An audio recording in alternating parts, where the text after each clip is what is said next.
こんにちは。アコヒゲバイクチャンネルです。山形県の酒田の方に来てますがね、もうすぐもう雪が降ってきて乗れなくなってしまうんですよ、東北地方って。初回点検を早めにやってしまいましょうということで、200キロぐらいなんですけどね、ちょっと走って、またディーラーに今度行くという形ですね。で、海の方に風車、でっかい風車があるんですよね。それをちょっとね、見てから行こうかなと思っております。今日はですね、なんでボンネビル T120 買ったのかっていう話をしようかなと思うんですよ。で、いつ頃狙ってたのかっていうのと、買うに至った経緯ですね。なんでこのタイミングで買ったのかというところ。だいたい3つに分けてお話ししていこうかなと思います。で、T120、ボンネビル T120 をいつ頃狙ってたのかっていう話なんですけど、まずね、トライアンフ自体、あんまりよく知らなかったんですよね。実はね、納車するあたりから、トライアンフ気になり始めてたんですよ。っていうのはね、私、レブルを12月に契約して、納車が4月です。なので、約4ヶ月、納車待ちの期間があって、で、その間に、どういう風にカスタムしようかって考えるじゃないですか。で、その中で、いろいろね、レベル、カスタムで調べると、いっぱい写真出てくる中で、ボバースタイルがかっこいいなって思ったんですよね。なので、最初のカスタム、まず、後ろのシート外してっていうのをやったんですよ。で、そのボバーに憧れて、今度ね、そしたらね、ボバーってどんなスタイルあるんだろうと思って調べるじゃないですか。そうすると、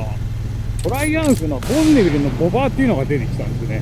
でね、もうそれに一目惚れして、これかっこいいなって。で、レベルの納車待ちだったんだけど、もうね、一時期は、レベルキャンセルして、大型免許取ってからボバー買うかみたいな。そんぐらい思うぐらい一目惚れしたんですよ。もうめちゃくちゃドンピシャだったのね。私の好みに。で、どっちかっていうとクラシックなスタイルが好きなので、レベルもいいんだけど、トライアンフのボバーって、細部まですごい、こだわった作りをしてるじゃないですか。走りどうこうもあるんだけど、見た目がかなりこだわって作られてるので、そこに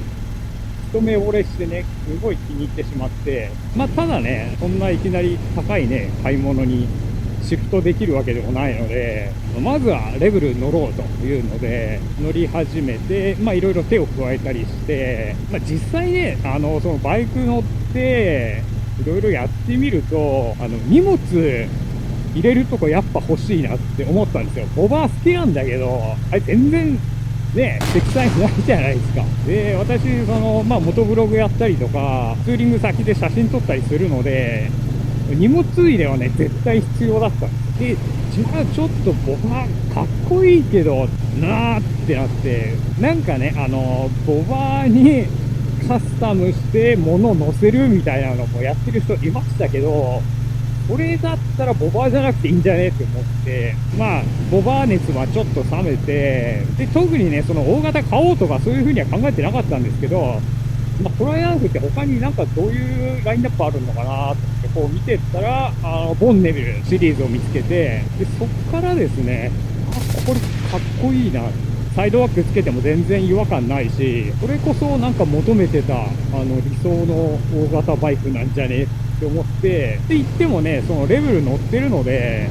で、そんなすぐ欲しいなとは思ってなかったんですよ。いつかは乗りたいなと思って。納車前からいろいろ検討はしてたけど、T120 次欲しいなぐらいに思ってたのが夏ぐらいだったかな。で、T100 とか T120 とかね、他のラインナップある中で、なんで T120 にしたかっていうと、まずはボンネビルの名前がつくバイクが欲しかったっていう、単純な理由なんですけどね。で、形自体もすごい好きだし、マフラーのね、形とかも、ちょっとね、他の、ストリートツインとかとも違うんですよね。で、120と100があって、で、120にしたのは単純に排気量大きいのと、6速あった方が楽なんじゃねっていう、単純な、思考のもと、そうしました。なんか特にこだわりがあって、120にしたわけじゃないんで、120の方がグレードが上だから、充実してんのかなぐらいにしか考えてなかった。で、ディーラーの人曰く、正統的なボンネビルに乗りたいんであれば T100 がいいですよとは言ってましたね。昔ながらのボンネビルが好きだっていう人は T100 がいいよと言ってました。で、T120 は、扱いやすいらしいんですよね。はっきり大きいんだけど、初めてその大型乗るっていう人には、T120 向いてると思いますよって言ってました。意外だったんですよね。その排気量ちっちゃい方がね、いいのかなとは思ってたんですけど、別にそういうわけでもないらしいですね。すげえ風強いな。で、じゃあなんで、このタイミングで、レブル買ってから1年も経たないうちに、もう1台買ったのかっていう話なんですけど、前回じゃねえな。以前、その、兵道の革ジャン買いましたよっていう、動画を上げたんですけど、そう、兵道のお店行った時に、ついでだからトライアンフ見とこうかなと思って、お店すごい近くで、納車までだいたいどれぐらいかかるのかっていうのと、あと、見積もりもらえたらもらっとこうかなぐらいの軽い気持ちでこう、お店行ったんですよ。で、そしたら、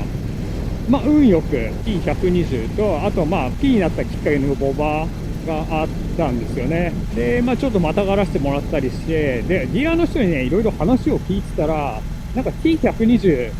今日またがれたの、すごい運がいいですよと。で、セールストークかもしれないんですけど、なんかね、今お店に並ぶ前にもう売れちゃうらしいんですよね。で、なんかね、2、3日前にたまたまこう入った車両だったみたいなんですよね。で、多分もう2、3日のうちになくなっちゃいますよって言われて、で、見積もり、納期までどんぐらいっていうのを聞くだけだったから、そんなすぐにね、決めるわけにもいかず、今回でも買わなかったら次いつぐらいになるんですかって聞いたんですよ。そしたらね、次の入荷分はもう予約が入ってるというのと、お渡しできるとしたら次ですかね、みたいに言われて、で、次っていつなんですかって聞いたら、全体的にバイクの供給追いついてないっていうのがあって、下手すると、お盆明けますね、みたいに言われたんですよね。なんかね、全然目処が立ってないらしいんですよ。その翌年の。1月の分ぐらいまでは、確保できてるんだけど、その先の入荷が全然わからないっていうふうに言ってて、だから、これ逃すと、お盆ぐらいまで乗れないと思った方がいいですねって言われて、そんなこと言われたらさ、買うしかないじゃんね。でも買うしかないじゃんねって言っても、そんなおいそれとね、200万近い買い物をポンとできるわけはないので、見積もりだけ作ってもらって、一旦持ち帰りというか検討しますっていう風に言ったんですよ。そう、それがね、いつだっけあれ、10月 ?9 月か、10月か。それが10月ぐらいですね。で、その時さ、まだ大型免許も取ってなかったんですよ。で、ボンネビルと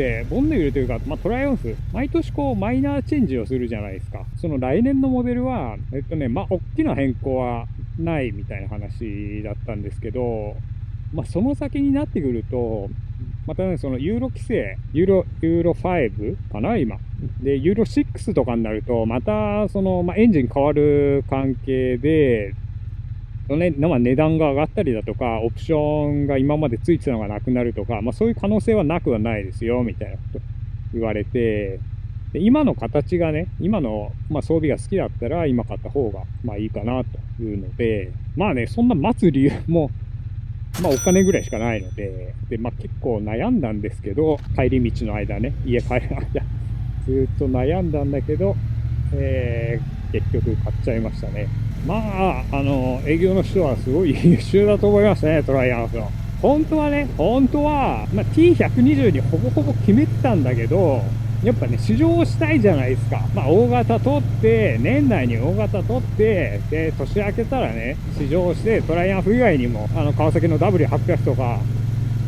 見た目似てるの、何台かあるので、そういうのは試乗して、やっぱりボンネビルだなって言って買おうかなと思ってたんですけど、